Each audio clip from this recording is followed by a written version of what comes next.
मित्रांनो नमस्कार. श्री मराठी स्टोरीमध्ये आपल्या सर्वांचे मनपूर्वक स्वागत आहे. अर्जुनने कॉल रिसीव्ह केला. पलीकडून एक मुलगी रडत होती. सौम्या म्हणाली, अर्जुन ऐक ना, प्लीज कॉल कट करू नकोस, माझं ऐकून घे. अर्जुन रागवलास का माझ्यावर?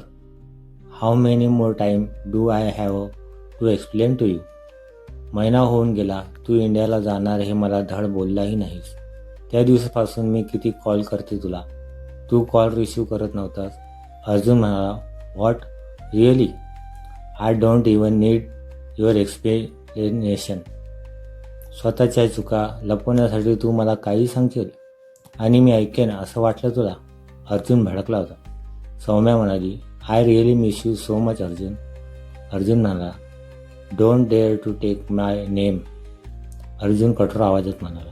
अबोली त्याच्या बाजूला उभी असते. अर्जुन म्हणाला, तुला तुझी चुकी मान्यच नाही, सोड ना, कशाला कॉल करते? I don't want to talk to you. Saumya म्हणाली, तुला काय माहिती करून घ्यायचंय की मी लकीसोबत क्लबला गेले होते एवढंच ना? अर्जुन म्हणाला, एवढंच? त्याने भुवया आखसल्या. सौम्या म्हणाली, okay, we were drunk that night and I was out of control. It was just a kiss. It's not a big deal. Arjun म्हणाला, don't pretend to be innocent. You don't feel bad about what you did at all? You are having affair with that rascal since 2 months, isn't you?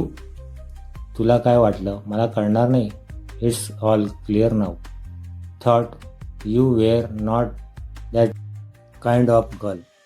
पण तू मला चुकीचं ठरवलं. And I am warning you, don't dare to call me again. Everything is over.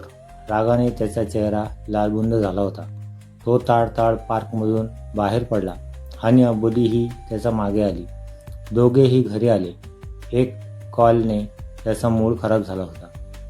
इतके दिवस झाले ते विसरत चालला होता, पण पुन्हा ते सगळं त्याच्या डोळ्यासमोर आलं होतं. तरीही स्वतःला शांत संयमात ठेवलं होतं त्याने. पण आता त्याचा उद्रेक झाला होता. अबोलीला त्याची काळजी वाटत होती. तिला खूप वाटत होतं की त्याला विचारावं म्हणून, पण त्याची अवस्था बघून तिने शांतच राहायचं ठरवलं. तो त्याच्या रूममध्ये निघून आला. अर्जुन म्हणाला, का सौम्या, का सतवतेस मला? भरभरून तुझ्या प्रेम केलं होतं मी. का पाहिलंस तू त्या रास्कलमध्ये? काय चुकलं होतं माझं? तिकडे तुझ्या आठवणी मनात घर करून होत्या, म्हणून त्याला विसरण्यासाठी इथे आलो मी. आरशासमोर उभा राहून तो बोलत होता. त्याच्या डोळ्यासमोर कॉलेजचे दिवस उभे राहिले. एकमेकांसोबत घालवलेले क्षण आठवले. तो भूतकाळात हरवला. सौम्या एक हुशार मुलगी होती. कॉलेजमध्ये पॉप्युलर असलेली. स्वतःच्या रूपावर गर्व होता तिला.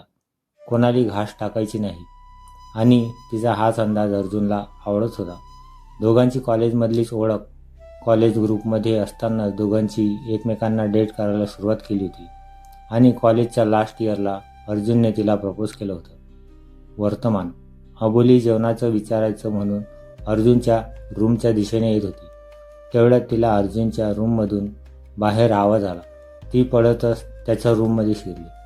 रागाच्या भरात त्याने हात काचेवर मारला होता. काच फुटून विखुरलेली तिला दिसली. त्याच्या हातात ही काच गेली होती. हात रक्तबंबाळ झाला होता. ती आत आली आणि तिने बघितलं, अर्जुन काचेवर मान खाली घालून बसला होता. व्हाईट शर्टवर रक्ताचे डाग पडले होते. केस विस्कटलेले होते. त्याचा हा अवतार पाहून ती भांबावून गेली होती. तरी तसं न दाखवता ती पुढे आली. त्याच्या हाताकडे पाहिलं. तिला खूप वाईट वाटत होतं. त्याने मान वर करून तिच्याकडे पाहिलं. ती काही बोलायला पुढे झाली. अर्जुन म्हणाला, तू जा इथून, मला एकटं सोड, गो. अर्जुन त्रासिक आवाजात ओरडला. त्याच्या ओरडण्याने ती दचकली. तशीच मागे फिरून निघून गेली. त्याला ती परत येताना दिसली. तिच्या हातात फर्स्ट एड बॉक्स होता. अर्जुन म्हणाला, तुला काय बोललो मी? यू. त्याचं बोलणं मध्येच अडवत अबोली म्हणाली, हाताला जास्त लागले, इन्फेक्शन होईल. एवढं करते मग जाईन मी. अबोली शांतपणे म्हणाली. त्याचा हात हातात घेतला आणि हातात रुतलेले काचेचे तुकडे अलगद काढले. ते करताना तिला बघवत नव्हतं, पण त्याच्या चेहऱ्यावर पाहिलं तर वेदनेचा लवलेशही दिसत नव्हता. तो डोळे मिटून कोचवर पाठ टेकून होता. त्याच्याकडे बघून तिच्या मनात आलं, एवढं कोण कसं कठोर असू शकतं. तिने जखमेवर औषध लावलं आणि मलमपट्टी केली. त्यानंतर तो बेडवर निश्चित पडला. अबोलीने खाली पडलेले काचेचे तुकडे अलगद जमा केले आणि तिच्या रूममध्ये निघून गेली. दुसऱ्या दिवशी अर्जुन अख्खा दिवस घराबाहेर होता. संध्याकाळी तो घरी आला. अर्जुन आत आल्या आल्या त्याचं तिच्याकडे लक्ष गेलं. अबोली सोफ्यावर TV बघण्यात गुंग झाली होती. तो तसाच सरळ जिना चढून वर त्याच्या रूममध्ये निघून गेला. अबोली TV बघण्यात इतकी गुंग झाली की तिला कळलंच नाही तो कधी आला. थोडा वेळ TV बघितली, नंतर मग बोर होऊन तिने TV बंद केला. घड्याळात पाहिले तर 8:30 वाजले होते. तिने तिकडेच असलेल्या एका बुकशेल्फ मधलं एक पुस्तक घेतलं आणि ते चाळत बसली. त्यातही तिचं मन रमेना.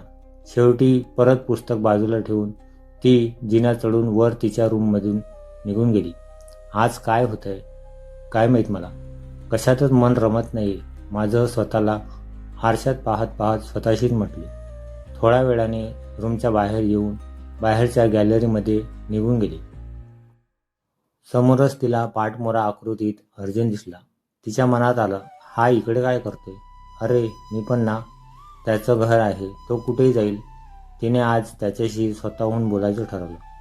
कालच्या झालेल्या परिस्थितीमुळे आज तिला तो जरा शांत शांतच वाटत होता. तिने मागूनच त्याला आवाज दिला, अर्जुन.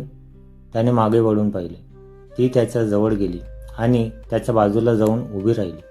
अर्जुन म्हणाला, इकडे रात्री रोजच येणं होतं का तुझं? त्याने तिच्याकडे न पाहता समोर बघतच विचारलं. अबोली म्हणाली, रोज नाही, कधी कधी मनाला वाटलं तर येते. अर्जुन म्हणाला, छान वाटतं ना इकडे येऊन? इकडचं नजारा काही औरच आहे. जेवलीस का तू? अबोली म्हणाली, नाही. अर्जुन म्हणाला, का? अबोली म्हणाली, मन नाहीये. अबोली खाली बघत उत्तरली. त्याने तिच्याकडे एक नजर पाहिलं आणि परत समोर नजर स्थिर केली. तिचं त्याच्या हाताकडे लक्ष गेलं. अबोली म्हणाली, हात कसा आहे आता? दुखतंय का जास्त? त्याने नाही म्हणून मान डोलावली. अबोली म्हणाली, तू काही खाल्लंस का? त्यावर त्याने पुन्हा नाही म्हणून मान डोलावली. अबोली म्हणाली, अर्जुन जेवून घे, तू अख्खा दिवस काही खाल्लं नाहीयेस, चल. ती त्याला काळजीपोटी बोलत होती. अर्जुन म्हणाला, अबोली प्लीज, काही गरज नाहीये माझी काळजी करायची. तो जवळजवळ तिच्यावर खोकसलाच. त्याच्या अशा वागण्याने ती दुखावली. तिच्या डोळ्यात पाणी आलं. ती मागे फिरून जाणार तोच, अरे यार अबोली. त्याने लगेच तिचा हात पकडून तिला थांबवण्याचा प्रयत्न केला. अर्जुन म्हणाला, हे बघ, सॉरी. तिच्या डोळ्यातलं पाणी बघून त्याला जरा वाईट वाटलं. ती त्याच्याकडून स्वतःचा हात सोडवत म्हणाली, नाही, मीच सॉरी. तुला डिस्टर्ब केलं ना मी? अर्जुन म्हणाला, प्लीज. मी ते रागाच्या भरात म्हणालो. मला आता असं नव्हतं म्हणायचं. इतका राग कसला आहे तुला? अबोली म्हणाली, चिडत म्हणाली. अर्जुन म्हणाला, असाच आहे मी कदाचित, म्हणूनच तुला कळालंच असेल अबोली मला काय म्हणायचंय. तो निराश होत म्हणाला. अबोली उभी राहून त्याचं बोलणं ऐकत होती. अर्जुन म्हणाला, ठीक आहे, तुला विचारतो.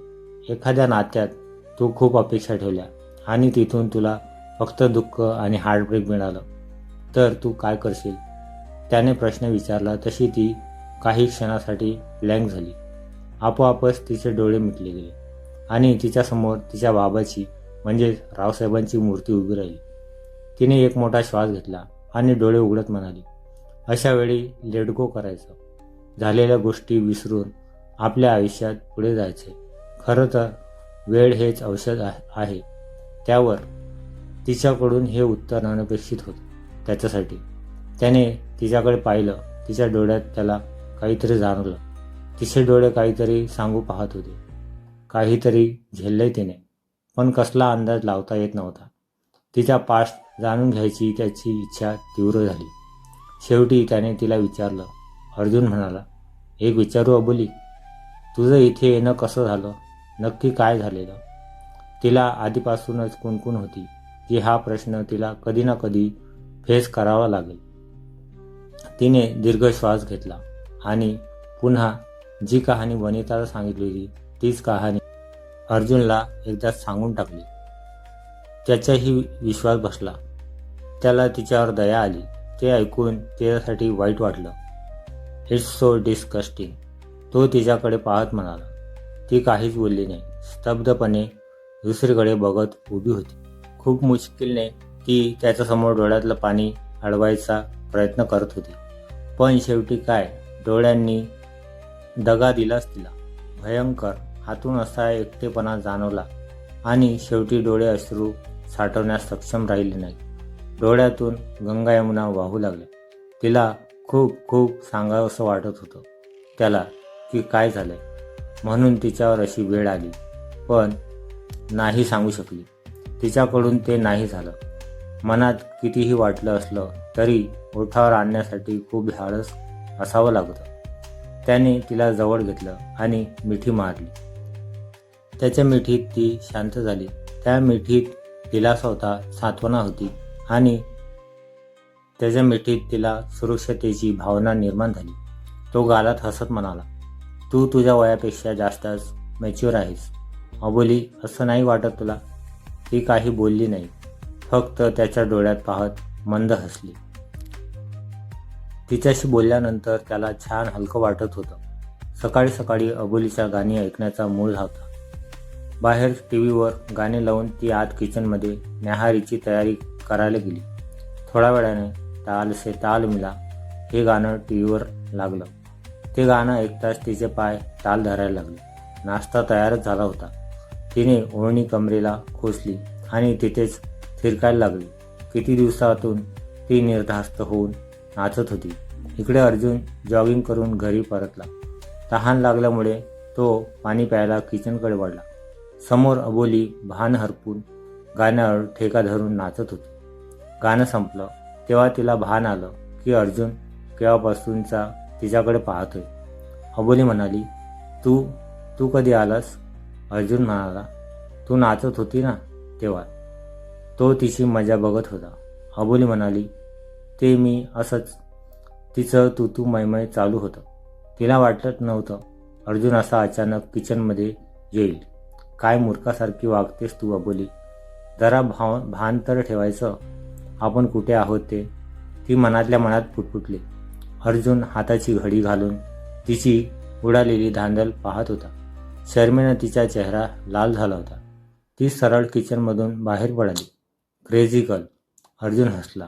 रात्री दोघेजण एकत्र जेवायला बसले होते. अर्जुनने सकाळचाच विषय छेडला.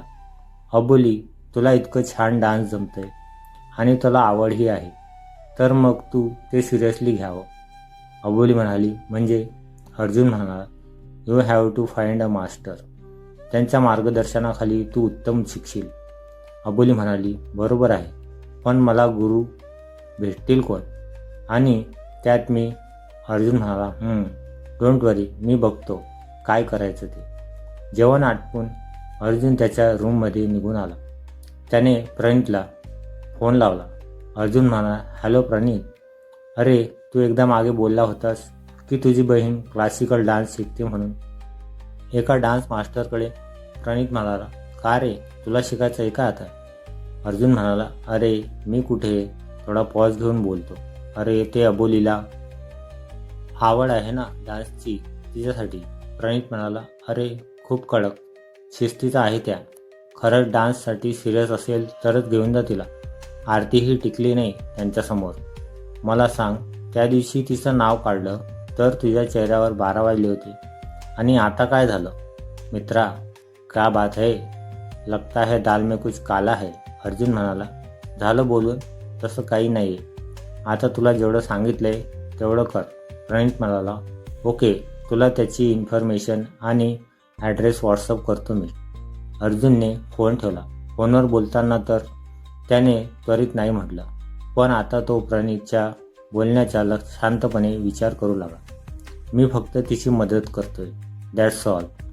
दुसरं मन बोलत होतं, काय मदत तर लांबच, साधं कोणाचं काम करायला धजावत नाही तू, आणि इथे तिचा इतका विचार का करतोय? तेवढ्यात त्याच्या फोनवर एक मेसेज आला. त्याने इन्फॉर्मेशन चेक केली आणि विचार करत करत झोपेच्या अधीन झाला. दुसऱ्या दिवशी सकाळी लवकरच तो अबोलीला तिकडे घेऊन गेला. अर्जुन बाहेरच थांबला होता. त्याच्या राहत्या घरीच त्या प्रशिक्षण देत. अबोली आत गेली.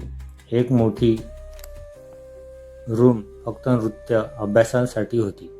तिथे रूमच्या एका बाजूला नटराजची मूर्ती स्थापली होती. जयश्री कुलकर्णी, कथ्थक नृत्यांगना, कलाक्षेत्रातील खूप पुरस्काराने त्या मानी आहेत. वयाच्या 60व्या वर्षीही त्या तरतरी दिसत होत्या. अबोली त्यांच्याकडे बघत राहिली. त्यांनी अबोलीला जवळ बोलावलं. त्यांच्या करारी नजरेने तिच्याकडे पाहिलं. अबोली खाली वाकून त्यांच्या पाया पडली आणि परत जागेवर जाऊन उभी राहिली. शिक्षक म्हणाले, नाव? अबोली. शिक्षक म्हणाले, फक्त करमणूक म्हणून आली असशील तर चुकीच्या ठिकाणी आली आहेस, त्या कठोर आवाजात म्हणाल्या. अबोली काही बोलणार. त्यांनी हाताने थांबण्याचा इशारा केला. माझं बोलणं पूर्ण व्हायचंय अजून. नृत्यात संयम आणि समर्पण असणं महत्त्वाचं आहे. मुळात कलेसाठी आवड बरोबरच आदरही हवा आणि शिस्त महत्त्वाची. इथे हलगर्जीपणा मी खूप खपवून घेणार नाही. अबोली म्हणाली, माझं प्रेम कलेसाठी अमाप आहे. तुम्ही जी शिकवण द्याल ती मी आत्मीयतेने शिकेन. तुम्हाला तक्रारीची संधी देणार नाही. उद्यापासून नियमित तालमीसाठी येत जा, त्या म्हणाल्या. अबोली म्हणाली, धन्यवाद गुरुजी. ती बाहेर आली. अर्जुन तिचीच वाट पाहत बाहेर थांबला होता. त्याच्या जवळ जाऊन तिने आनंदाच्या भरात त्याला मिठी मारली. अबोली म्हणाली, अर्जुन, खरंच मी खूप खुश आहे. आज हे फक्त तुझ्यामुळे झाले. आनंदाने तिची कडी खुलली होती. का नाही होणार आनंद? इतका दिवस मनात ठेवलेलं, पण घरातल्या वातावरणामुळे डावलली होती तिची ही इच्छा. आज ती पूर्णत्वास आली होती. दोघेही घरी आले. भेटूया पुढच्या भागात. हा भाग तुम्हाला कसा वाटला कमेंट करून नक्की सांगा. व्हिडिओ आवडल्यास लाईक करा, शेअर करा. नवीन असाल तर चॅनलला सबस्क्राईब करा. धन्यवाद.